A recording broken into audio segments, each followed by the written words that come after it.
Yes people, good morning, good afternoon, good evening to all of you. कैसे हैं सब लोग? होप सो आप सब लोग बहुत बढ़िया रहेंगे। मैं बता दूं, मैं भी बहुत अच्छा हूं। तो गाइज, जैसा कि आपको पता है, in the first session we have covered all the MCQs and case scenario of the last 3 RTP. Today we will discuss about the descriptive.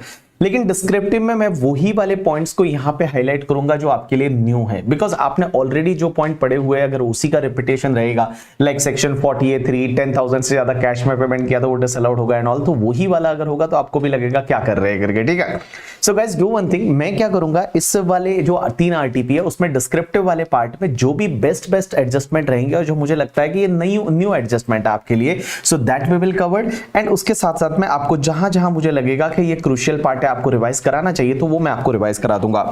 So let's start with the May 2025 का RTP. And guys, मई 2025 का RTP जो MCQs है और MCQs and case scenario के बाद में आपका यहां पे क्वेश्चन नंबर 14 है, और ये क्वेश्चन नंबर 14 है, ये आपके टोटल इनकम का क्वेश्चन है। गाइस एक बात बताऊं, ये जो क्वेश्चन है ना, इसमें कहीं पे भी कुछ भी मेरे को तो नया दिख नहीं रहा है करके। ठीक है, बिकॉज आप देखोगे that all adjustment are similar adjustment. अगर आपने मास्टर क्वेश्चन भी किया होगा तो मास्टर क्वेश्चन में this all adjustment are cover. यहां पे कोई भी एडिशनल ऐसा कोई एडजस्टमेंट नहीं है जो कि न्यू है।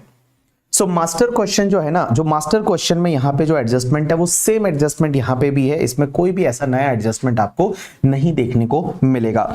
उसके बाद में क्वेश्चन नंबर 15 जो है, ये पार्टनरशिप फर्म का क्वेश्चन है। इसमें भी कोई भी ऐसा कोई नया एडजस्टमेंट है वो आपको देखने को नहीं मिलेगा। So that is the same, so you can skip also. आप इसको स्किप कर सकते हैं दोनों क्वेश्चन को, कोई दिक्कत नहीं। अगर आपने जो कॉम्पैक्ट कंपाइलर से प्रिपेयर किया है, कंपाइलर के क्वेश्चन किए हैं, तो आप इन दोनों क्वेश्चन को स्किप कर सकते हैं, बिकॉज एडजस्टमेंट्स मोस्ट ऑफ वही वाले हैं। चलिए उसके बाद में क्वेश्चन नंबर 16 पे चलते हैं।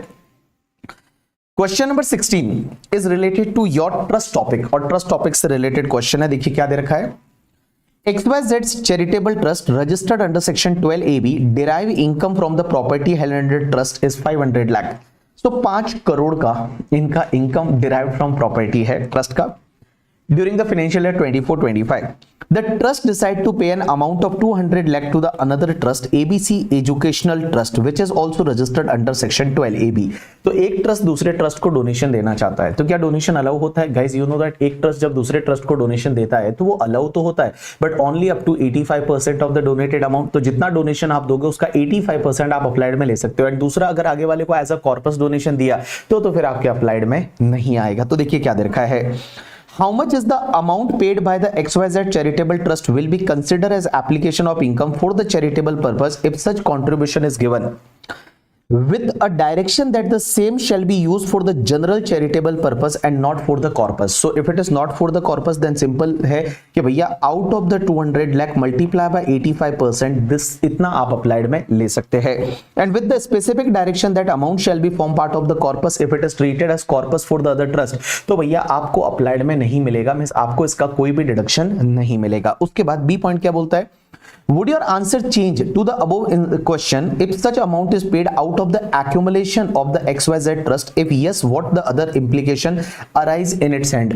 Guys you know that अगर कोई भी पैसा है जो आप 11(2) में एक्यूमुलेट करते हो स्पेसिफिक पर्पस के लिए, स्पेसिफिक पीरियड के लिए, मैक्सिमम 5 इयर्स के लिए आप एक्यूमुलेशन कर सकते हैं, एंड वो पता है किसी और ट्रस्ट को डोनेट नहीं कर सकते। तो जो आपका एक्यूमुलेटेड अमाउंट है वो आप किसी और ट्रस्ट को डोनेट नहीं कर सकते। अगर अब आप डोनेट करते हैं तो उस पर्टिकुलर केस में क्या होता है, there is a violation of the 11(3) हो जाता है, और 11(3) का वायलेशन हो गया तो जितना डोनेट किया वो आपकी क्या बन जाएगी, फिर इनकम बन जाएगी। आप भैया यहाँ पे डोनेट नहीं कर सकते और इनकम बन जाएगी, और वो इनकम आपके लिए 115 BBI में टैक्सेबल हो जाएगी at the rate 30%। So it is taxable under section 115 BBI at the rate 30%। उसके बाद यहाँ पे एक और पॉइंट है, वो क्या बोलता है, also examine the condition which ABC Educational Trust required to satisfied for not including the amount received from XYZ charitable trust with the specific direction for forming part of the corpus in its total income। What other tax implication arise in hands of the ABC Educational Trust if such condition are not satisfied? So guys, whatever the corpus donation मिलता है ना, that corpus donation has to be deposited in the 11(5). 11(5) में deposit होना चाहिए। अगर आपने 11(5) में deposit नहीं किया, अगर आपने 11(5) में डिपॉजिट नहीं किया तो उस केस में फिर आपका 115 BBI है वो लग जाता है, और उस केस में आपको वापस से टैक्सेबल हो जाएगा। तो whatever corpus donation they receive that has to be deposited in the 115 BBI और 11(5) का जो सेफ मोड ऑफ इन्वेस्टमेंट होता है वहां पे आपको डिपॉजिट करना पड़ेगा। सो this is the question number 16 है। नॉर्मली ऑल पॉइंट है वो ऑलरेडी आपने कहीं ना कहीं कवर कर रखे हैं, जस्ट तो भी मैंने आपके लिए रिवाइज करा दिए। चलिए उसके बाद में नेक्स्ट पॉइंट पे चलते हैं। Point number 7, Mr. Amit, a Indian resident, invested in the virtual digital asset that is called VDS. VDS means cryptocurrency. Such as cryptocurrency and non-fungible token that is NFT. तो ये जो बंदा है अमित, ये Indian resident है और ये बंदा VDS जो क्रिप्टो करेंसी है उसमें इन्वेस्ट करता है, उसके साथ साथ में ये NFTs होते हैं वो खरीदता है। On 15th April 2024, he purchased the one Bitcoin for the 60 lakh. His friend Sushil gifted him the NFT. The transfer of this token does not result in the transfer of underlying tangible asset, having the fair market value of 5 lakh on his birthday on the 16th August 2024. Sushil has bought this NFT for the 4.5 lakh. Amit also buy the NFT worth rupees 10 lakh on so and so date. Now, due to some financial need on 1/12/2024, he sold the 0.5 BTC for the 28 lakh and NFT received from friend of for 6,50,000. He incurred the expenses of 0.1% on the transfer of BTC and NFT. He has the other income of 6,50,000 during the previous year 24-25. Compute his tax payable by the Amit for the assessment year 25-26, assuming he has exercised the option of shift out from the 115 BAC.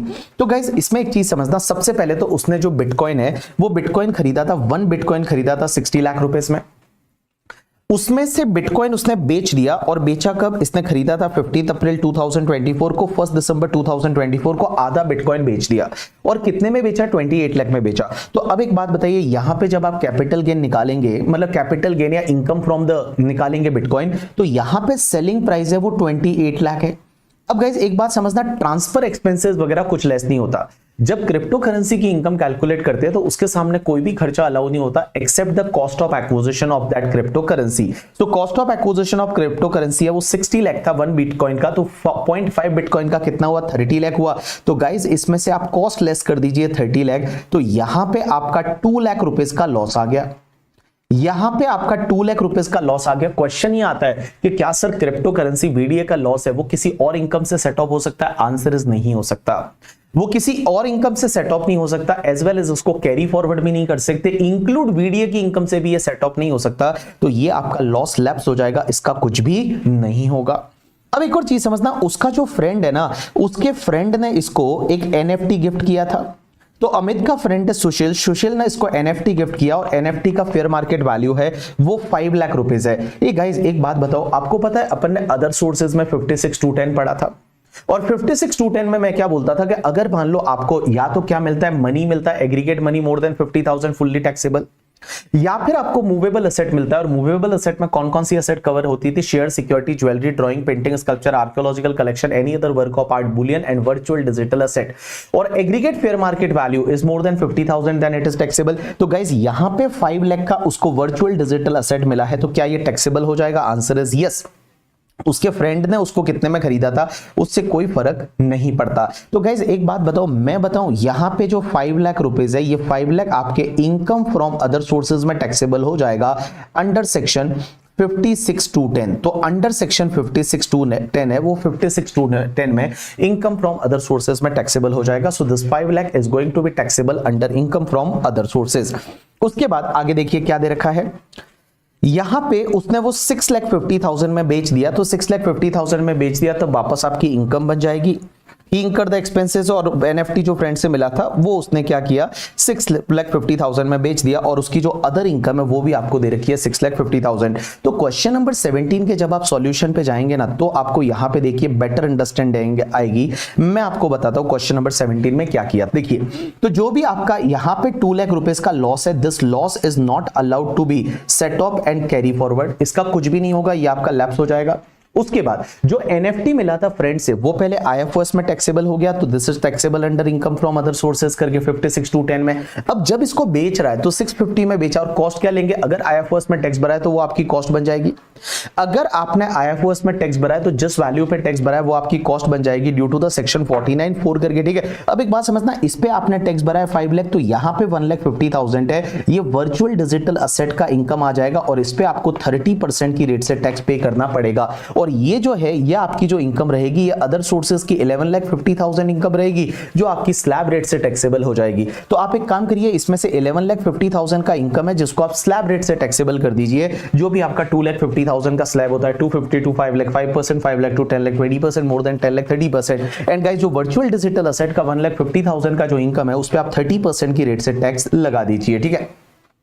उसमें फिर आप add कर दीजिए health and education cess. अब एक और चीज समझना, इस क्वेश्चन में अगर आपको टैक्स पेबल पूछा है तो जब भी ध्यान रखना टैक्स पेबल पूछा होता है तो आपको उसमें से TDS TCS advance tax less करना रहता है। तो आप एक काम करिए, टीडीएस टीसीएस एडवांस टैक्स है वो आप लेस कर दीजिए। तो आपने जब यहां पे जो खरीदा जो आपने आपका टीडीएस अंडर सेक्शन 194 से जब आपने बेचा होगा तो आपका टीडीएस कटा होगा 1% की रेट से, वो आप लेस कर दीजिए, आपका इतना आपका टैक्स पेबल आ जाएगा। दिस इज द आपका ये आपका जो है वो क्वेश्चन नंबर कौन सा है, दैट इज क्वेश्चन नंबर 17।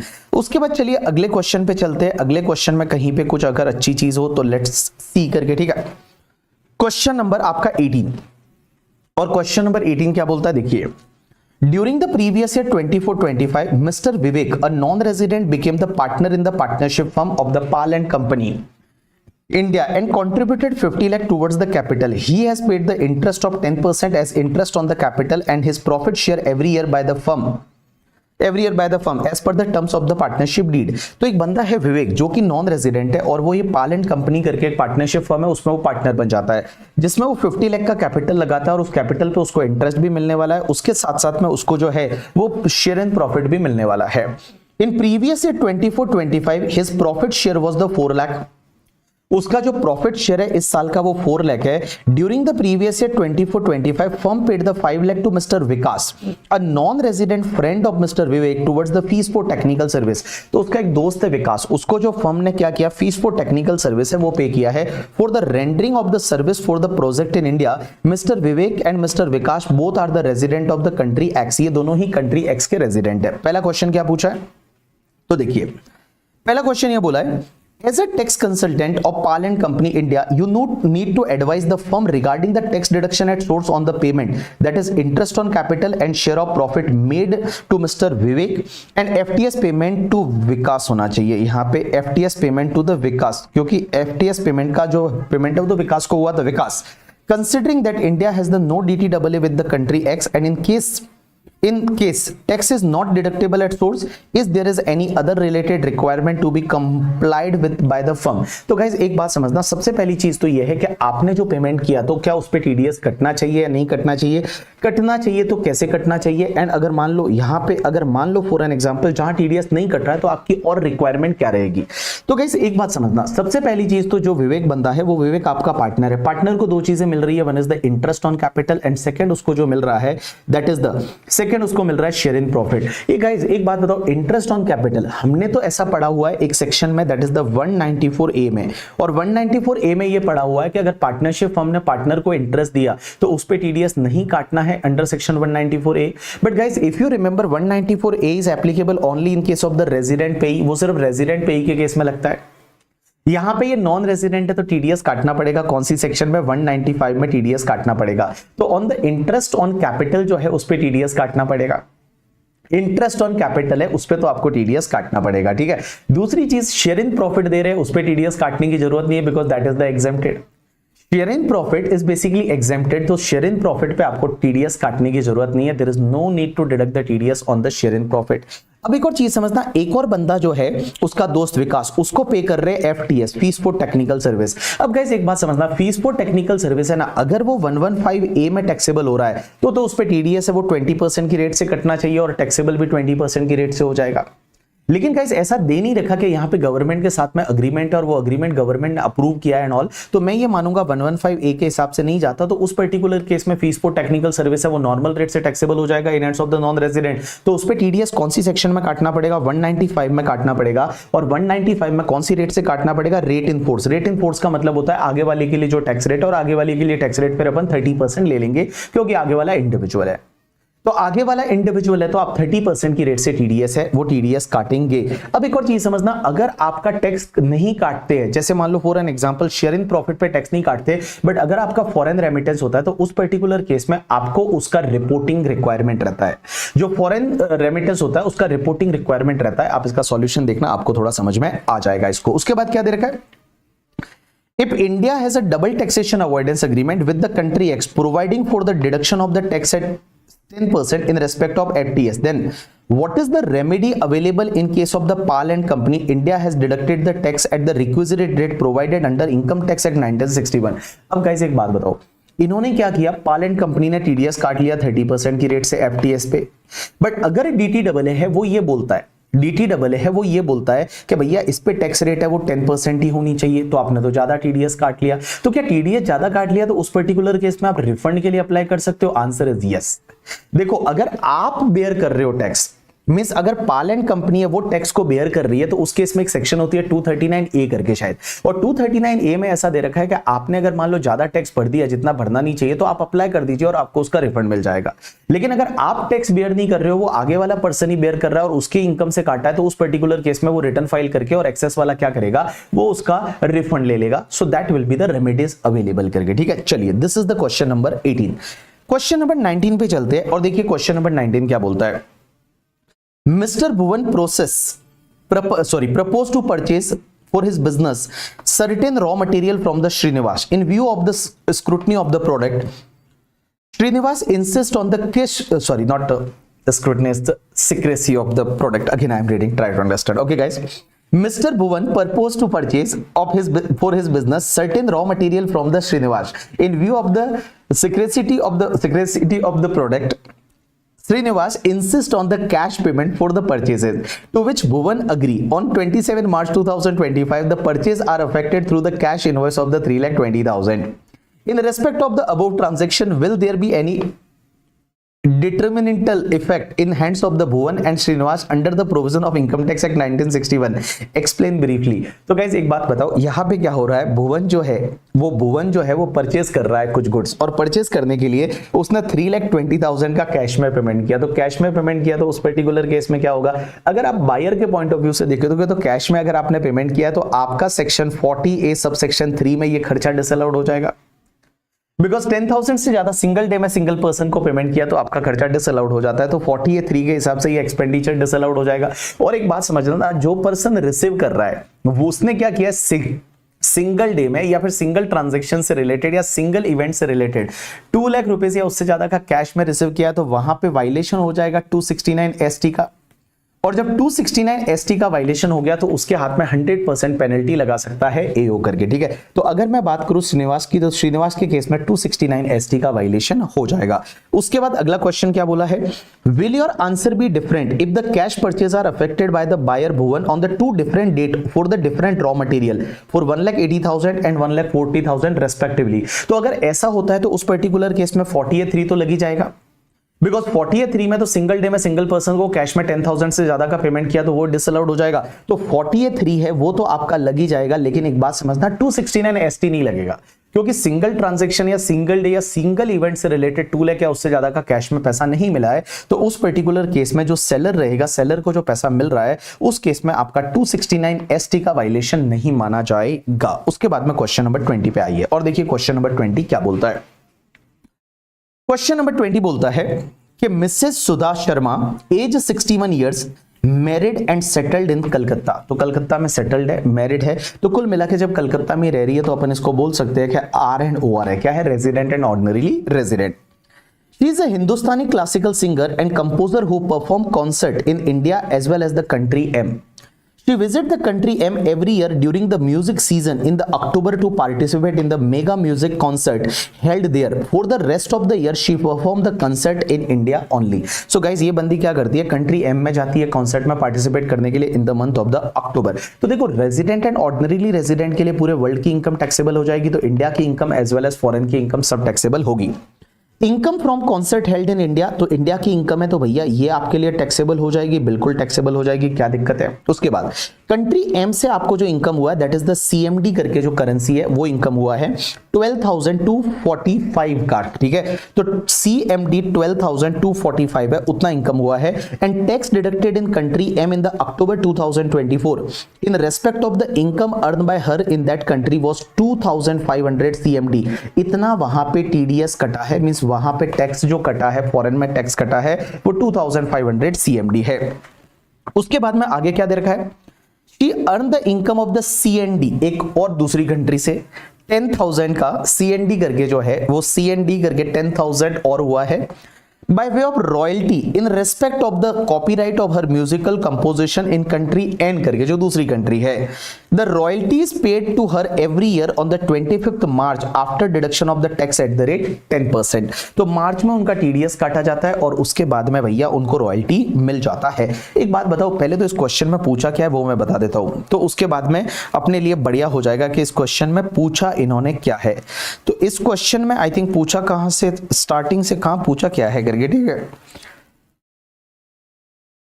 हाँ, सो बेसिकली कन्वर्जन रेट दे दी है, वो दे दिया। इस क्वेश्चन में पूछा क्या है, okay, compute total income and net tax liability taking into account of the foreign tax credit वगैरह सुधा शर्मा का for the assessment at 25-26 if she has opted out of the default taxation regime. तो old taxation regime में जा रही है, आपको इसकी total income निकालनी है और उसका जो टैक्स आता है वो भी आपको निकालना है। तो गाइज एक बात बताओ, सबसे पहली चीज तो अगर मैं बताऊं, इंडिया की इनकम है वो टैक्सेबल हो जाएगी, फॉरेन की इनकम है वो भी टैक्सेबल हो जाएगी। बट ये फॉरेन की इनकम जो है ना, ये फॉरेन की इनकम जो सीएमडी 12,245 है ये हुआ है और इस पे टीडीएस कटा है in the month of October 2024 और 2,500 सीएमडी का टीडीएस कटा है। एक चीज ध्यान रखना, सबसे पहली चीज तो यह है कि जो फॉरेन की इनकम होती है वो अगर फॉरेन करेंसी में तो उसको इंडियन करेंसी में कन्वर्ट कैसे करते हैं। अगर आपको याद रहेगा तो मैंने आपको लास्ट में ये टॉपिक दे रखा है और ये टॉपिक जो है that is the rule number 115 करके। और रूल नंबर 115 में क्या बताया हुआ है कि देखो आपका सैलरी का इनकम जो है as well as the interest on security है या फिर डिविडेंड का इनकम है या कैपिटल गेन का इनकम है। क्या क्या बोला मैंने, सैलरी का इनकम है, इंटरेस्ट ऑन सिक्योरिटी का इनकम है, डिविडेंड का इनकम है एंड कैपिटल गेन का इनकम है। ये जिस मंथ में होता है उसके पिछले मंथ के लास्ट डेट की टीटीबीआर लेनी है। ये जिस मंथ में हुआ उसके पिछले मंथ के लास्ट डेट की टीटीबीआर लेनी है।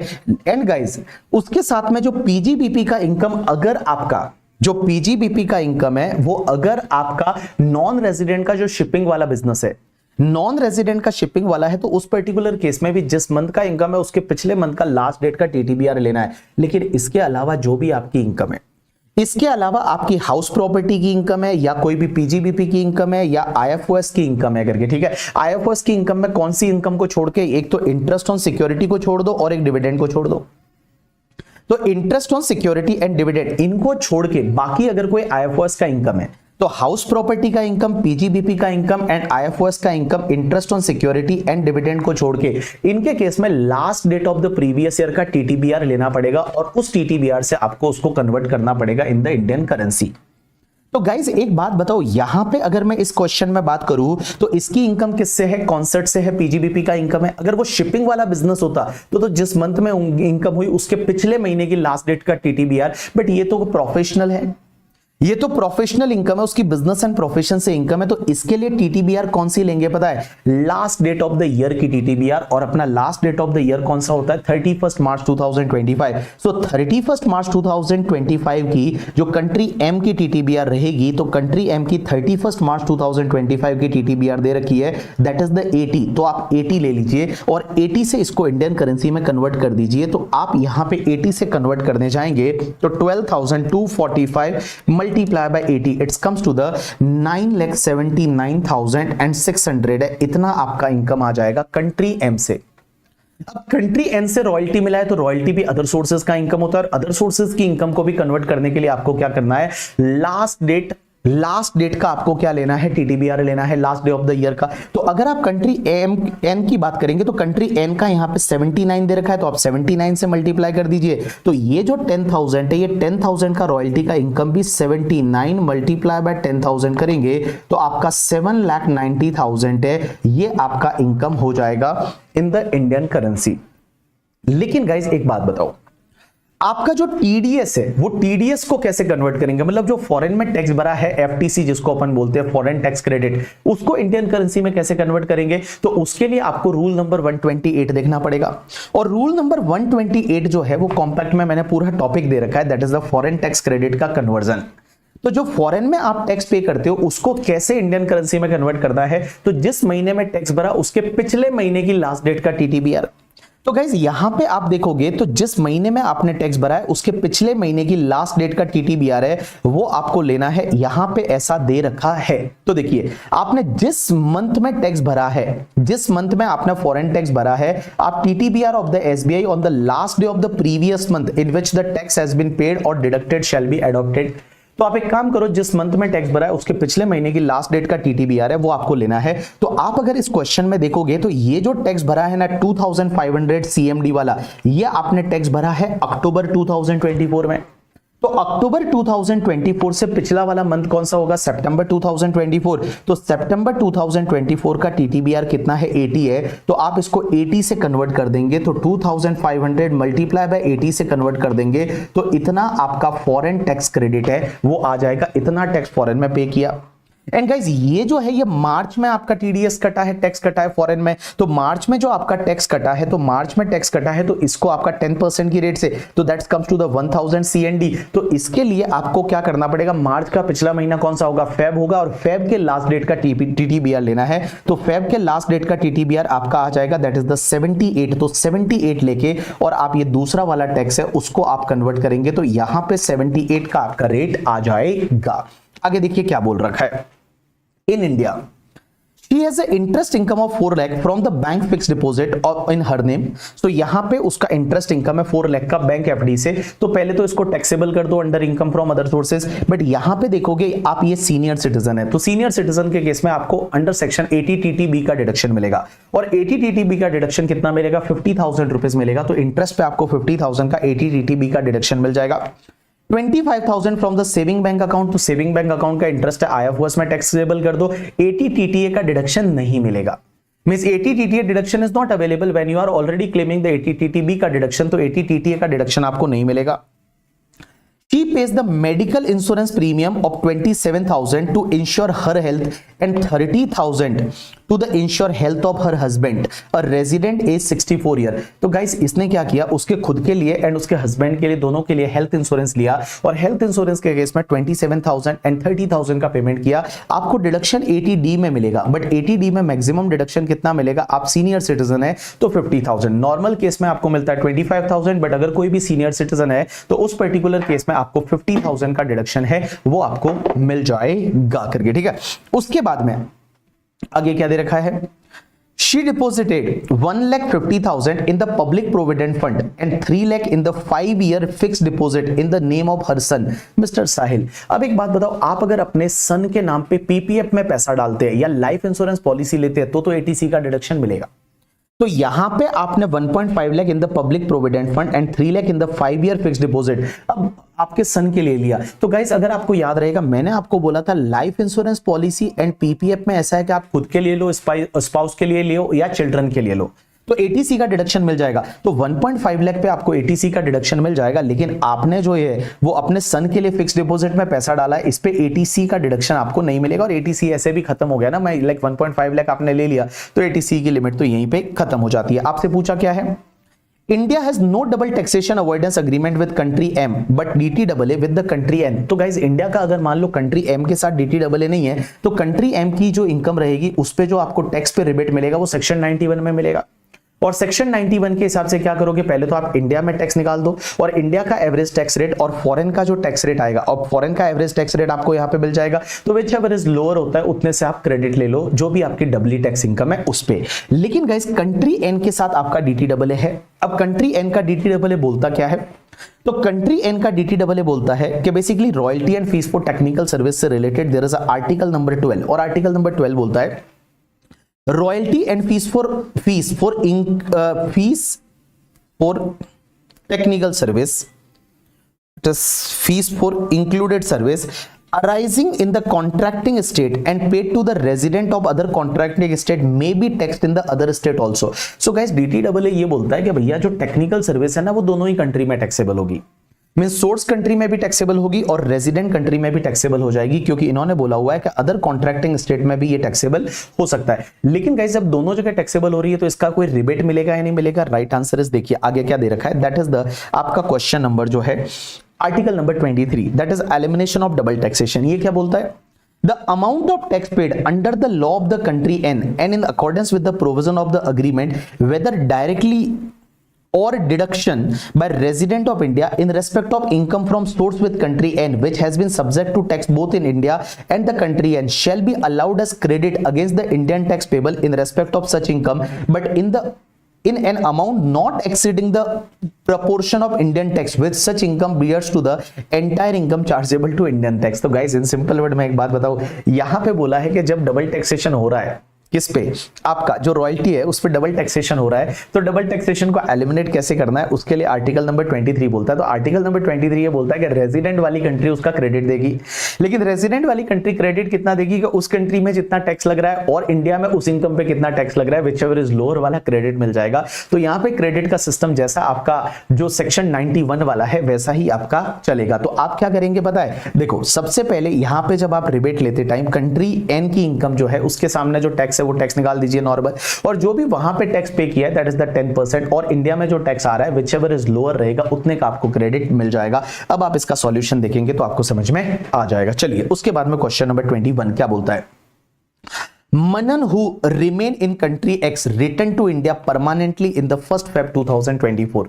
तो लास्ट ईयर ये 1st Feb 2024 को इंडिया आया है, परमानेंटली वहीं पे था, पहले वहीं पे था और उसके बाद वो अभी इंडिया आया है। तो गाइस एक बात बताओ, who remain in country X return to India permanently in the 1st Feb 2024। तो करंट ईयर में वो 365 डेज रहा, बट लास्ट ईयर में वो फेब और मार्च, तो फेब का 29 डेज ले लीजिए, तो 29 days of the Feb and 31 days, तो लास्ट ईयर में वो सिर्फ 60 डेज रहा है। तो एक बात बताओ उसकी कौन सी रेसिडेंशियल स्टेटस होगा, अगर मैं ऐसा बोल दूं कि पहले जो है वो कंट्री जो एक्स में ही था बट अब इंडिया आया है तो उसका रेसिडेंशियल स्टेटस क्या हो जाएगा? तो देखो उसका पहला बेसिक कंडीशन तो सेटिस्फाइड हो जाएगा 182 डेज और मोर, तो पहला बेसिक कंडीशन सेटिस्फाइड हो गया, बट एडिशनल कंडीशन सेटिस्फाइड नहीं होगा, बिकॉज एडिशनल कंडीशन क्या बोलता है कि लास्ट के 7 ईयर्स में 730 डेज या उससे ज्यादा होना चाहिए और लास्ट के 10 प्रीवियस ईयर में 2 प्रीवियस ईयर या उससे ज्यादा इंडिया का रेजिडेंट होना चाहिए। ये दोनों एडिशनल कंडीशन सेटिस्फाइड नहीं होगी तो ये बंदा क्या बन जाएगा? R but NOR. क्या बन जाएगा? R but NOR, that is resident but not ordinarily resident.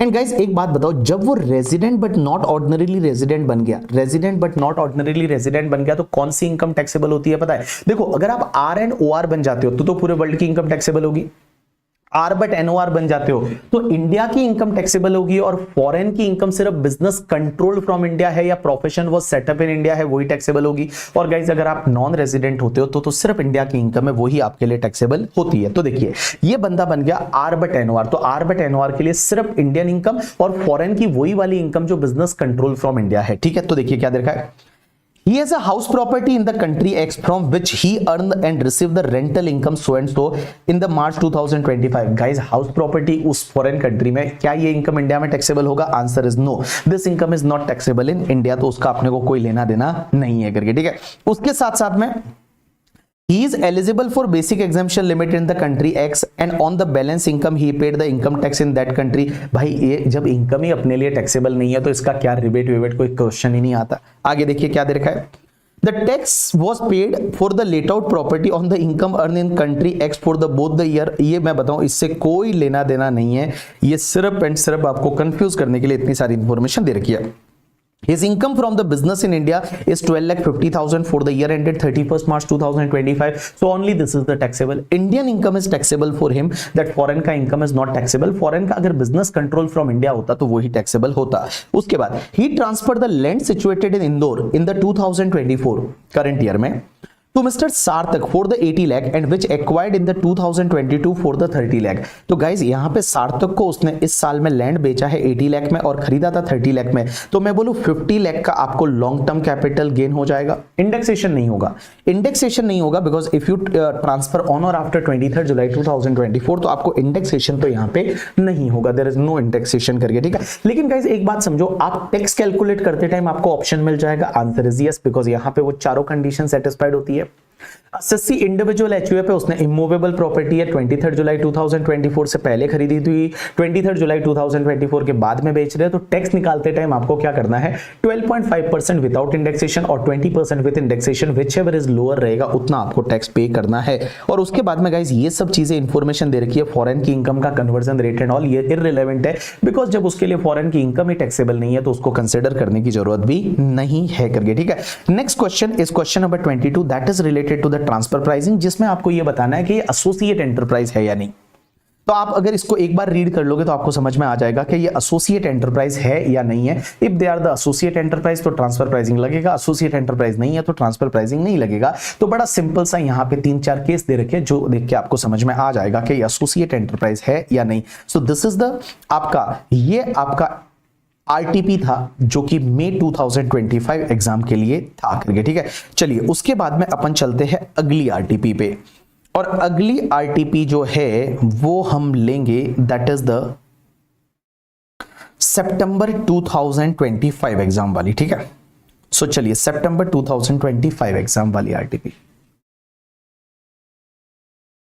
Yes people, so now we are going to start with the next RTP, और ये वाली जो आरटीपी है that is of September 2025 examination.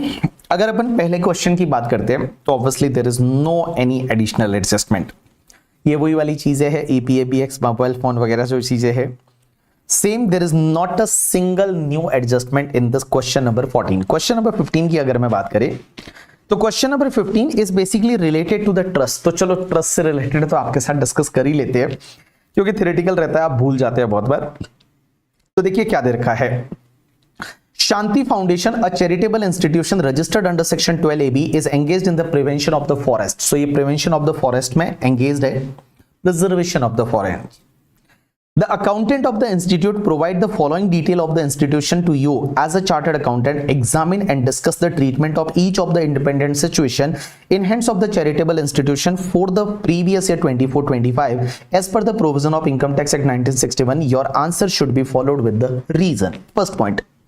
The institute follow the mercantile system of accounting and during the previous year 24-25 has incurred the electricity expenditure of 1,20,000 for the period pertaining to the year 24-25. The electricity expenses was actually paid on the 15th of April 2025 through the account pay check.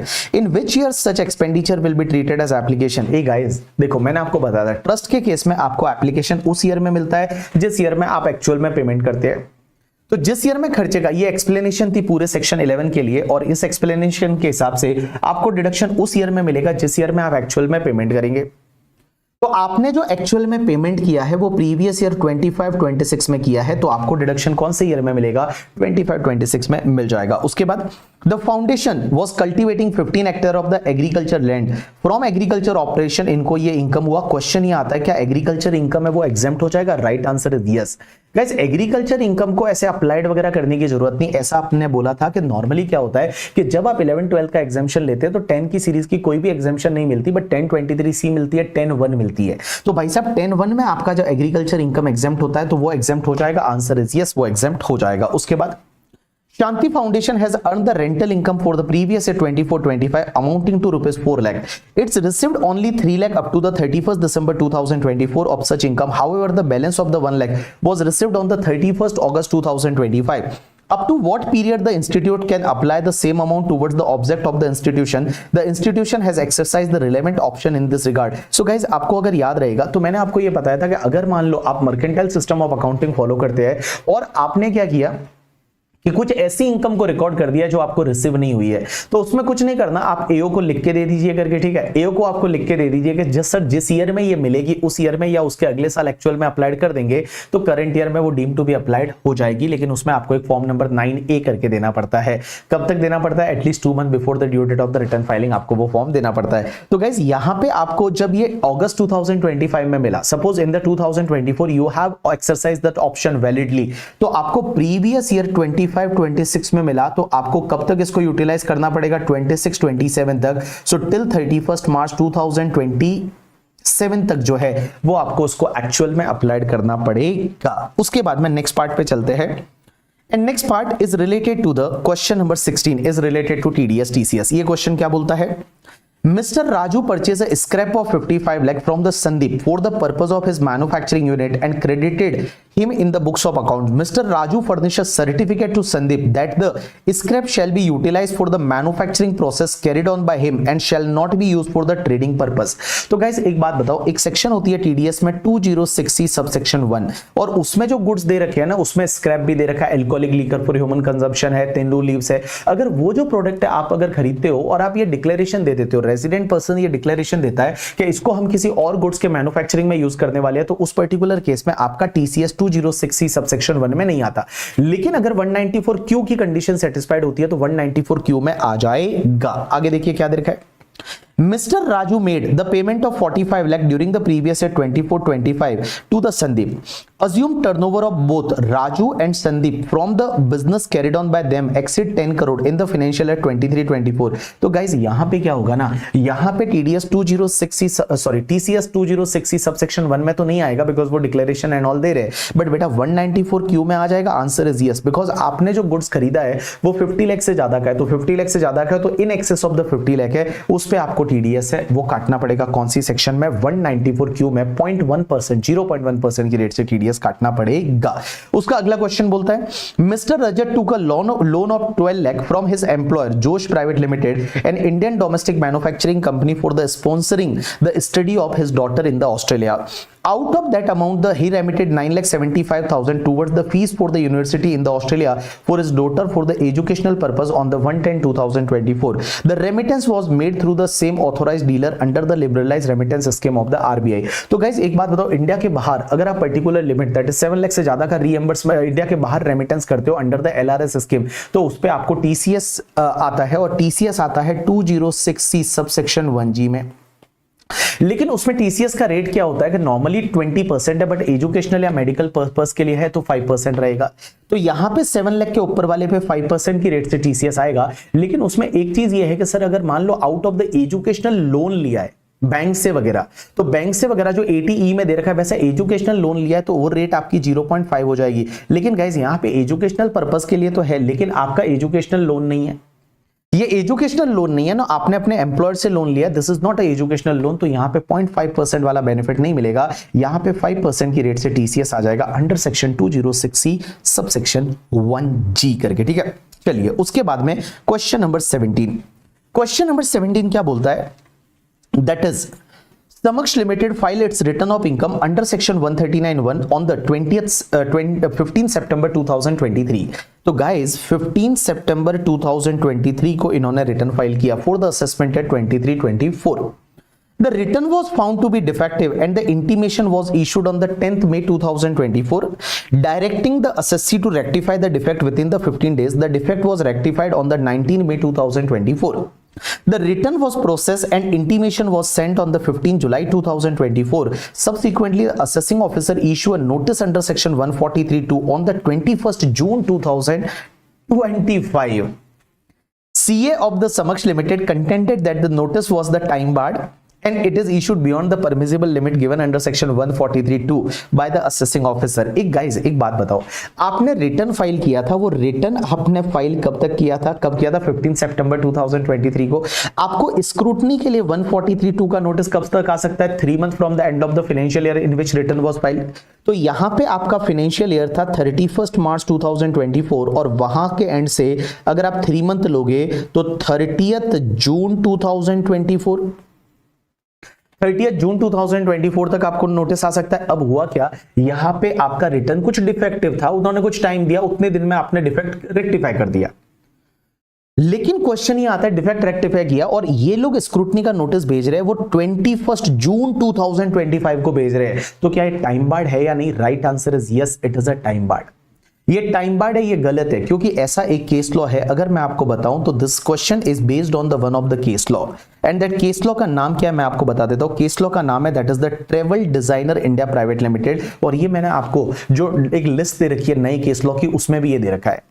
तो travel designer India private limited के case law में बोला कि अगर return defective था लेकिन SSC ने उसको रेक्टिफाई कर दिया with in the time given by the department, तो भैया उस रिटर्न को वैलिड ही माना जाएगा, पुराने वाले रिटर्न को, और वो रिटर्न जिस ईयर में फाइल हुआ था उस ईयर के एंड से 3 महीने के अंदर अंदर ही आपको नोटिस भेजना चाहिए था टिल 30 जून 2024। और यहां पे आप अगर लेट रिटर्न फाइल, लेट जो है वो नोटिस भेज रहे हैं स्क्रूटनी का, तो ये आपका टाइम बार्ड है। Answer is yes. So time barred है तो यहां पे आपका स्क्रूटनी असेसमेंट है वो आपका नहीं हो सकता। That is the question number आपका 17 करके, ठीक है। क्वेश्चन नंबर 18 जो है ये आपका पेनल्टी से रिलेटेड है और सेक्शन 270A का पेनल्टी। उसमें बड़ा सिंपल है कि देखो इंटीमेशन जो है, इंटीमेशन आने के बाद में आपकी असेसमेंट में इनकम बढ़ जाती है, तो असेसमेंट में इनकम बढ़ जाती है तो उस पे आपको अंडर रिपोर्टिंग ऑफ इनकम माना जाता है और उस पे जो भी टैक्स आएगा उस पे आपको पेनल्टी लगेगी। अगर अंडर रिपोर्टिंग का केस है तो जो भी टैक्स आएगा उस पे 50%, और अगर मिस रिपोर्टिंग का केस है तो 200% है। तो ये क्वेश्चन नंबर 18 कोई नया नहीं है, अगर आपने वहां पे 270A के क्वेश्चन किए होंगे पेनल्टी टॉपिक में तो ये आपका काम बन जाएगा। उसके बाद क्वेश्चन नंबर 19 है ना, ये थोड़ा नया क्वेश्चन है, that is the related to the safe harbour. आपको पता है जो एडिशनल पेजेस मैंने दे रखे थे उसमें मैंने आपको एक सेफ हार्बर बताया था, that is related to the diamond.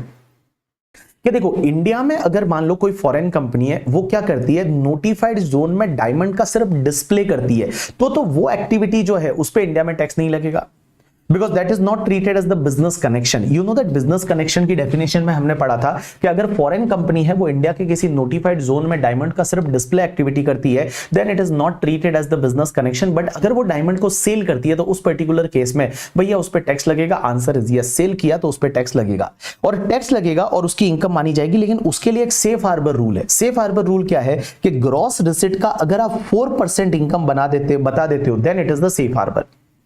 जो आपकी ग्रॉस रिसिट है वो ग्रॉस रिसिट का अगर आप 4% बता देते हो then it is on the safe harbour, और डिपार्टमेंट कोई भी आपको ऑब्जेक्ट नहीं करेगा। Department is not going to object it. But अगर 4% से कम बताते हो तो उस पर्टिकुलर केस में वो ऑब्जेक्ट कर सकते हैं, उस केस में वो आपकी इनकम वगैरह कंप्यूट कर सकते हैं। सो this is the very interesting question और मुझे लगता है ये एग्जाम में आ सकता है। तो इस क्वेश्चन को एक बार आप ढंग से देख लीजिए और उसके साथ साथ में इसका सॉल्यूशन देख लीजिए। सॉल्यूशन में वही वाली चीज है जो मैंने आपको बताई है, सॉल्यूशन में वही वाली चीज है जो मैंने आपको बताई है। क्या क्या ध्यान रखना है, पहली चीज तो क्या देखो, अगर नोटिफाइड जोन में फॉरेन कंपनी सिर्फ डायमंड का डिस्प्ले एक्टिविटी करती है then it is not a business connection, there is no need to pay any tax in India. But अगर वो सेल करती है तो उससे जो इनकम होगी उस पर इंडिया में टैक्स लगेगा, because it is treated as a business connection.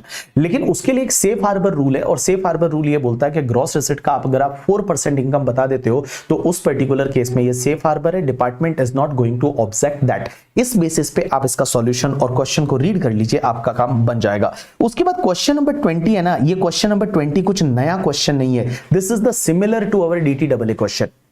अपनी DTAA में पता है एक वो करके एक साउथ का टॉलीवुड या Hollywood actor, not Hollywood, Tollywood actor करके है, उसका एक क्वेश्चन दे रखा है, आई थिंक बाबू करके नाम है।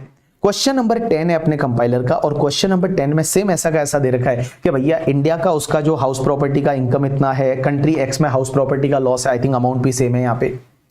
उसके साथ साथ में उसका जो इंडिया में इसका जो इनकम है वो सिंगिंग प्रोफेशन से इतना है, उसके बाद में he is the owner of the Delhi super players, उसमें कुछ हैदराबाद सुपर प्लेयर्स का ओनर था करके, ठीक है। ये क्वेश्चन सेम है, बट गाइस एक बात बताओ, इसमें एक फर्क है, एक चीज ध्यान रखना। अगर मान लो इंडिया का एग्रीकल्चर इनकम होता है तो इंडिया का एग्रीकल्चर इनकम है ना वो एग्जेम्प्ट होता है अंडर सेक्शन 10(1) में। इंडिया का agriculture income is basically exempt under section 10(1). लेकिन एक चीज समझना, पार्शियल इंटीग्रेशन एक होता है। पार्शियल इंटीग्रेशन का मतलब क्या होता है? पार्शियल इंटीग्रेशन 3 केसेस में होगा। सबसे पहली चीज, अगर एसएससी आपका इंडिविजुअल है, एचयूएफ है, एओपी है, बीओआई है या आर्टिफिशियल जुरिडिकल पर्सन है तो पार्शियल इंटीग्रेशन होगा। दूसरा, आपकी नेट एग्रीकल्चर इनकम है ना वो मोर देन 5000 है तो पार्शियल इंटीग्रेशन होगा। और तीसरा ये था कि आपकी जो अदर इनकम है, अदर इनकम का मतलब नॉन एग्रीकल्चर इनकम है, वो मोर देन बेसिक एग्जेम्पशन है तो उसमें पार्शियल इंटीग्रेशन होगा। तो 3 कंडीशन सेटिस्फाइड होनी चाहिए। इंडिविजुअल एचयूएफ एओपी भी है, artificial juridical person, net agriculture income 5000 से ज्यादा है और आपकी नॉन एग्रीकल्चर इनकम या अदर इनकम है वो बेसिक एग्जम्पशन से ज्यादा है तो पार्शियल इंटीग्रेशन होगा। इसमें आपको करना क्या होता है, सबसे पहले आप एक काम करिए कि आप जो है वो एग्रीकल्चर इनकम को ऐड करके टैक्स निकालिए। मतलब आपकी total income plus agriculture income को ऐड करो और उस पर टैक्स निकालो, और फिर basic exemption plus agriculture income पे टैक्स निकाल के आप लेस कर दो। अब जो भी बचता है उसमें फिर आप सरचार्ज ऐड करिए and health and education cess है वो ऐड करिए, और फिर लास्ट में जाके आप रिबेट सेक्शन 91 वाला लीजिए। तो ये एक थोड़ा सा फर्क है, जब आप देखोगे तो आपको समझ में आ जाएगा। इस क्वेश्चन में वो पार्शियल इंटीग्रेशन वाला कॉन्सेप्ट है वो इन्होंने डाला है, बाकी क्वेश्चन सेम वैसा ही है जैसा कि अपना क्वेश्चन नंबर 10 है कंपाइलर का, ठीक है। सो this is the RTP of the September 2025 exam. Now let's see the RTP of the Jain 2026 examination. Yes people, so guys next part is the RTP Gen 2026 exam के लिए। उसमें जो पहला केस है उसमें पहला क्वेश्चन जो है that is the as usual total income का। कुछ भी नया पॉइंट नहीं है, एक पॉइंट नया है जो आपको ध्यान देना है, और वो नया पॉइंट कौन सा है पता है तुमको? दिस नया point is related to this adjustment number 5। ये गाइस आपको पता है एक सेक्शन होती है 43B, और 43B मैं हमेशा बोलता हूं टांग अड़ाने वाली सेक्शन, टांग अड़ाती है। ये सेक्शन क्या बोलती है कि अगर आपने लोन लिया हुआ है किससे, या तो शेड्यूल बैंक से या पीएफआई से, एसएफसी, एसआईआईसी, एनबीएफसी से, तो आपको इंटरेस्ट एक्चुअली पे करना पड़ता है up to the due date of return filing तक पे करना पड़ता है। अगर आपने पे नहीं किया तो आपको वो इंटरेस्ट अलाउ नहीं होता। लेकिन एक बात समझो, इंटरेस्ट अगर रिकन्वर्टेड इनटू लोन होता है, आपका outstanding interest is converted into loan, या फिर उसके सामने डिबेंचर या बॉन्ड्स इशू हो जाता है, ऐसा कोई इंस्ट्रूमेंट इशू हो जाता है जिससे कि आपका पेमेंट का डेट है वो पोस्टपोन्ड हो जाता है, तो क्या वो एक्चुअल पेमेंट माना जाएगा? क्या आंसर इज नो। लेकिन गाइस यहां पे एक चीज ध्यान रखना, अगर आपका आउटस्टैंडिंग इंटरेस्ट है उसके सामने इक्विटी शेयर इशू हो जाता है, इफ इक्विटी शेयर इशू हो जाता है तो क्या ये एक्चुअल पेमेंट माना जाएगा? आंसर इज यस, ये एक्चुअल पेमेंट माना जाएगा, क्योंकि ये केस लॉ है तेलंगाना हाईकोर्ट का in case of the frontier informative या इंफॉर्मेशन करके। तो एक बात समझना, एक केस लॉ है और ये जो केस लॉ है ये कौन सी लाइक हाईकोर्ट का है? That is the Telangana high court. तो आप देखोगे यहां पे तेलंगाना हाईकोर्ट का फ्रंटियर इंफॉर्मेशन टैग करके एक केस लॉ है, और इस केस लॉ में इन्होंने बोला हुआ है कि अगर आपने इक्विटी शेयर इशू किए तो वो आपका एक्चुअल पेमेंट माना जाएगा, बिल्कुल माना जाएगा, और उस केस में आपको अलाउ हो जाएगा। तो अगर इक्विटी शेयर इशू किए तो उस पर्टिकुलर केस में ये अलाउ हो जाएगा। So this is one additional adjustment, और you can consider the new adjustment जो आपको ध्यान देना है। अगर इक्विटी शेयर अलॉट हुए हैं और वो 5 मार्च 2025 को हुआ है तो उस पर्टिकुलर केस में क्या होगा? ये एक्चुअल पेमेंट माना जाएगा और आप इंटरेस्ट का डिडक्शन ले सकते हैं। आंसर इज यस, आप इंटरेस्ट का डिडक्शन ले सकते हैं करके, ठीक है। So guys this is the one adjustment जो आपके लिए अलग है। उसके बाद में एक एडजस्टमेंट ये तो देखो आपको बहुत अच्छे से बता रखा है।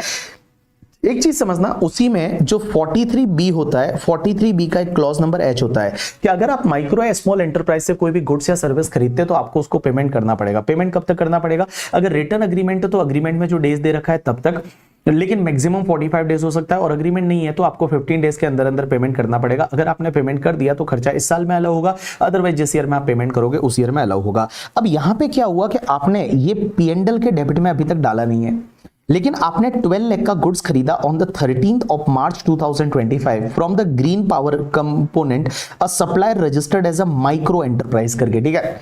As per the return agreement the payment has to be made in the 30 days, लेकिन आपने जो पेमेंट किया है वो 14 अप्रैल 2025 को किया। अब गाइस 13 मार्च 2025 को आपने खरीदा है तो 30 डेज के अंदर अंदर पेमेंट करना चाहिए था। आपने 14 अप्रैल 2025 को किया तो ऑब्वियसली आपने वो रिटर्न अग्रीमेंट में डेज है उसके बाद किया है, तो आपको अगले साल उसका डिडक्शन मिलेगा। जिस ईयर में पेमेंट किया उस ईयर में, तो आपको प्रीवियस ईयर 25-26 में इसका डिडक्शन मिल जाएगा। But since it is not debited to the P&L account तो इसका आपको कुछ भी एडजस्टमेंट करने की जरूरत नहीं है। सो दिस इज वन क्वेश्चन। उसके बाद में गाइस अगर मैं बात करूं क्वेश्चन नंबर जो 2 है that is related to the trust, but ये आपका इजीली हो जाएगा। This is related to the, अगर आपका advancement of any other objective of general public utility है तो आपको पता है बिजनेस का रिसिट आपके टोटल रिसिट में 20% से ज्यादा नहीं होना चाहिए। अगर 20% से ज्यादा हुआ तो उस केस में उस ईयर में वो ट्रस्ट है वो चैरिटेबल ट्रस्ट नहीं माना जाता और उसको कोई एग्जेम्पशन नहीं मिलेगी। तो पहला वाला पॉइंट उसी पे है। दूसरा वाला पॉइंट ये है कि अगर ये वोकेशनल ट्रेनिंग वगैरह देता है तो क्या ये एजुकेशन में कवर होगा या नहीं होगा। अगर आप वोकेशन ट्रेनिंग ट्रेनिंग देते हैं या फिर कोई भी ऐसे स्किल रिलेटेड ट्रेनिंग देते हैं तो वो भी एजुकेशन में आता है। ऐसा एक केस लॉ था और ये तुम्हारे एजुकेशन में आ जाएगा। और लास्ट वाला पॉइंट ये बोलता है कि दो ट्रस्ट है उनका अगर मर्जर हो रहा है तो मर्जर हो रहा है तो क्या चलेगा या नहीं चलेगा? मर्जर हो सकता है लेकिन दोनों ट्रस्ट रजिस्टर्ड होने चाहिए और दोनों का ऑब्जेक्टिव सेम होना चाहिए। अगर दोनों ट्रस्ट रजिस्टर्ड है और दोनों का ऑब्जेक्टिव सेम है तो उस पर्टिकुलर केस में आपका मर्जर हो जाएगा तो भी आपका चलेगा, कोई दिक्कत नहीं है करके, ठीक है। उसके बाद में guys next part is related to TDS, but ये बड़ा सिंपल सा है। पहला पॉइंट तो ये है कि अगर आप लॉटरी डिस्ट्रीब्यूटर है और आपको जो कमीशन मिलता है तो उस पे TDS कौन सी सेक्शन में कटता है? 194G में आपका TDS कट जाएगा। तो इस पर्टिकुलर केस में 194G में आपका TDS कटेगा तो 194G में आपको TDS काटना पड़ेगा। और दूसरा वाला पॉइंट जो है that is related to the crypto currency, और क्रिप्टो करेंसी के केस में 194S में TDS है वो 1% की रेट से आपका कट जाएगा करके। तो आप इन दोनों क्वेश्चन को देखोगे तो आपका काम बन जाएगा। चलिए उसके बाद में क्वेश्चन एक जो अगला पॉइंट है वो अगला पॉइंट जो है क्वेश्चन नंबर 16, इसके बारे में अगर मैं आपको 1 मिनट में बताना चाहूं तो आपको समझ जाएगा। एक बात समझना, होता क्या है, स्पेशल ऑडिट के लिए डायरेक्शन दिया, अगर स्पेशल ऑडिट के डायरेक्शन को कंप्लाई नहीं करते हो तो उस पर्टिकुलर केस में आपका बैच जजमेंट असेसमेंट 144 में हो सकता है, एक्स पार्टी असेसमेंट। लेकिन स्पेशल ऑडिट के लिए डायरेक्शन दिया लेकिन चार्टर्ड अकाउंटेंट ने ऑडिट करने से मना कर दिया। Chartered accountant like the nominated chartered accountant without any valid reason refuse to undertake the audit of एसएससीज अकाउंट। चार्टर्ड अकाउंटेंट ने ऑडिट करने से मना कर दिया। तो क्या इस केस में एसएससी की कोई गलती है क्या? आंसर इज नो, एसएससी की कोई गलती नहीं है। तो क्या एसएससी का बैच जजमेंट असेसमेंट हो सकता है? आंसर इज नो, एसएससी का बैच जजमेंट असेसमेंट नहीं हो सकता। इससे रिलेटेड एक बहुत पुराना केस लॉ है, तो अगर आप देखोगे तो आपको इसको समझ में आ जाएगा। अगला question is related to the same, that 270A का पेनल्टी। उसके बाद में गाइस अगला जो पॉइंट है that is the question number 18 is related to the 44C। और 44C जो होता है वो आपको पता है हेड ऑफिस जो है, हेड ऑफिस का खर्चा ब्रांचेस को कितना अलाउ होता है। तो हेड ऑफिस का खर्चा ब्रांचेस को कितना अलाउ होता है? इस साल का जो एडजस्टेड टोटल इनकम है उसका 5% और actual head office allocated expenditure whichever is lower है उतना अलाउ होता है। लेकिन एक बात समझना, इस साल का अगर आपका एडजस्टेड टोटल इनकम निकालते कैसे? तो आप एक काम करो, पहले इस साल का टोटल इनकम निकाल दो, उसमें फिर पहले आप ऐड बैक कर दो। क्या ऐड बैक करोगे? डिडक्शन अंडर चैप्टर 6 से, और उसके बाद में जो पुराना अनअब्सॉर्ब्ड डेप्रिसिएशन है एंड पुराना कोई भी लॉसेस है वो अगर आपने सेट ऑफ किया है तो वो भी आप ऐड बैक कर दो और वो आपको एडजस्टेड टोटल इनकम मिल जाएगा। लेकिन गाइस अगर इस साल का एडजस्टेड टोटल इनकम आपका नेगेटिव है तो आप एक काम करो, पिछले 3 साल का एवरेज एडजस्टेड टोटल इनकम ले लीजिए और उसका आपको 5% लेना है। तो यहां पे हुआ क्या है कि the adjusted total income of the current year is a loss, मतलब इस साल का लॉस है। तो इस साल का लॉस है तो आप एक काम करो, पिछले 3 साल का एवरेज एडजस्टेड टोटल इनकम है वो आप ले लो। अब एक बात समझना, पिछले 3 साल का आपको डेटा दे रखा है। अब असेसेबल टोटल इनकम आपको कितना दे रखा है? 18 लाख दे रखा है। उसमें आपका करंट ईयर का डेप्रिसिएशन है, इसको कोई दिक्कत नहीं, करंट ईयर का डेप्रिसिएशन तो लेस होता ही है, लेकिन अनएब्सॉर्ब डेप्रिसिएशन डाला हुआ है उसको ऐड बैक कर दो। उसके बाद डिडक्शन अंडर चैप्टर 6 से डाला हुआ है इसको ऐड बैक कर दो। ब्रॉड फॉरवर्ड मतलब पुराना शॉर्ट टर्म कैपिटल लॉस डाला हुआ है उसको ऐड बैक कर दो। लॉन्ग टर्म कैपिटल लॉस इस साल का ही है तो कोई दिक्कत नहीं है करके, ठीक है। ब्रॉड फॉरवर्ड स्पेक्युलेटिव लॉस डाला हुआ है, तो ब्रॉड फॉरवर्ड डाला हुआ है ना, तो इसको आप ऐड बैक कर दो। And guys expenditure on the VRS 1/5 आपने लिया है तो कोई दिक्कत नहीं ना, 1/5 तो अलाउ होता है। तो ऐसे आप तीनों सालों का करके और फिर एवरेज करके मल्टीप्लाई बाय 5% और आपका हेड ऑफिस एलोकेटेड एक्सपेंडिचर है वो आप ऐड बैक कर दो। तो कुल मिला के एक बात बताओ, जितना भी आपका एवरेज एडजस्टेड टोटल इनकम आएगा उसका 5% और actual head office allocated expenditure इस साल का कितना है? 185, विच एवर इज लोअर है उतने का आपको जो है वो मिल जाएगा। क्या? Deduction under section 44C। So this is the question number आपका जो है, ये आपका क्वेश्चन नंबर कौन सा है? 18 है करके, ठीक है। उसके बाद क्वेश्चन नंबर 19 जो है वो मैं नहीं कराऊंगा क्योंकि सेम क्वेश्चन मैंने आपको सेफ हार्बर रूल्स के साथ में करा दिया था। और सेफ हार्बर रूल्स के साथ में मैंने आपको बताया था कि अगर जो भी तुम्हारा सॉफ्टवेयर डेवलपमेंट सर्विस है या आईटी एनेबल्ड सर्विस है उसमें आपको मैंने बोला था 17-18% आपको बताना पड़ता है operating profit on the operating expenses. तो operating profit on the operating expenses है वो आपको 17-18% बताना पड़ता है। तो गाइज अगर आपका अप टू 100 करोड़ है तो आप 17% बता दीजिए, अगर 100 करोड़ से ज्यादा है और 200 करोड़ तक है तो उस पर्टिकुलर केस में आप 18% बता दो, ऐसा कुछ था करके, ठीक है। तो गाइज अगर आप देखोगे ना तो यहाँ पे सेफ हार्बर रूल से रिलेटेड मैंने आपको चीजें दे रखी है ऑन द लास्ट पेज, और यहाँ पे आप देखोगे तो सेफ हार्बर रूल से रिलेटेड मैंने आपको चीजें दे रखी है। और इसमें देखो जो भी तुम्हारा सॉफ्टवेयर डेवलपमेंट सर्विस है एंड आईटी एनेबल्ड सर्विस है, मैंने आपको आपको 200 करोड़ बोला, now it is 300 crore. So up to 100 crore तक है तो आप 17% बता दो, और अगर 100 करोड़ से ज्यादा और अप टू 300 करोड़ है तो आप 18% मार्जिन बता दो, ओपी डिवाइड बाय ओई करके, ठीक है। अगर आप इतना बता देते हो तो ये आपका सेफ हार्बर माना जाएगा करके, ठीक है। उसके बाद केपीओ के केस में यहां पे एक स्लैब दे रखा था। उसके बाद में गाइस एक और चीज मैं बताऊं, यहां पे अगर आपका रिसर्च एंड डेवलपमेंट से रिलेटेड है, अगर आपका कॉन्ट्रैक्ट आरएनडी है करके, ठीक है, तो कॉन्ट्रैक्ट आरएनडी के केस में अगर ये अप टू 300 करोड़ तक ट्रांजैक्शन है तो उसमें आपको क्या करना है, 24% तक ऑपरेटिंग प्रॉफिट बताना है। अगर आप 24% तक बता देते हो तो ये आपका सेफ हार्बर माना जाएगा। और एज वेल एज द अगर मान लो जेनरिक फार्मास्यूटिकल ड्रग से रिलेटेड आपका आरएनडी है तो उसमें भी 24% आपको बताना है। तो आरएनडी के केस में आपको 24% बताना है। अब गाइस एक बात बताओ, यहां पे अगर आप देखेंगे तो पहला वाला जो पॉइंट है that is the provision for system support service to the blue orbit system है, दूसरा provision for data processing service with the use of information technology करके, ठीक है। तो ये तुम्हारा सॉफ्टवेयर डेवलपमेंट सर्विस है, ये आईटी एनेबल्ड सर्विस है। आपको देखना है पहले आपने कितना परसेंट प्रॉफिट बताया है। ये ऑपरेटिंग प्रॉफिट है, ये ऑपरेटिंग एक्सपेंसेस है। तो देखो 8 डिवाइड बाय 50 मल्टीप्लाई बाय 100, तो यहां पे आपने 16% बताया है। आपका 99 करोड़ का टर्नओवर है, तो 99 करोड़ का ट्रांजैक्शन वैल्यू है, means with in the 100 crore है, तो आपको 17% बताना चाहिए था, आपने कम बताया है। तो भैया यहां पे ये सेफ हार्बर आपने नहीं लिया। दूसरे केस में क्या किया, 45 डिवाइड बाय 225, तो 45 डिवाइड बाय 225 मल्टीप्लाई बाय 100, आपने 20% बताया।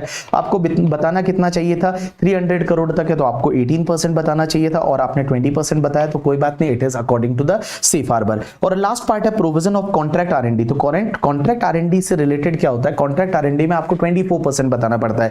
आपने कितना बताया, 50 डिवाइड बाय 250 कर लीजिए, तो 50 divide by 250 multiply by 100, it's comes to the 20%। तो आपने कम बताया है, आपको बताना चाहिए था 24%, तो ये आपका सेफ हार्बर के हिसाब से नहीं है। This is the question number आपका 19 एंड क्वेश्चन नंबर 20 है, ये डीटीडब्ल्यूए से रिलेटेड है। इस क्वेश्चन में भी कुछ नई चीजें नहीं है करके, ठीक है। इस क्वेश्चन में भी कोई नई चीजें नहीं है, आप अगर देखोगे तो आपका काम बन जाएगा। तो गाइज मैंने 1 घंटे के अंदर अंदर आपको ये जो है कुछ डिस्क्रिप्टिव क्वेश्चन से जो नए थे जो आपको मैंने करा दिए, ठीक है। चलिए all the best for your examination. अब अपन मिलने वाले हैं सीए बनने के बाद। अब ये लास्ट पार्ट है, थोड़े एफर्ट्स और मार दो, और ढंग से थोड़े एफर्ट मार दिए ना तो सीए बनने वाले हो, और अपन मिलने वाले हैं सीए बनने के बाद। All the best for your examination.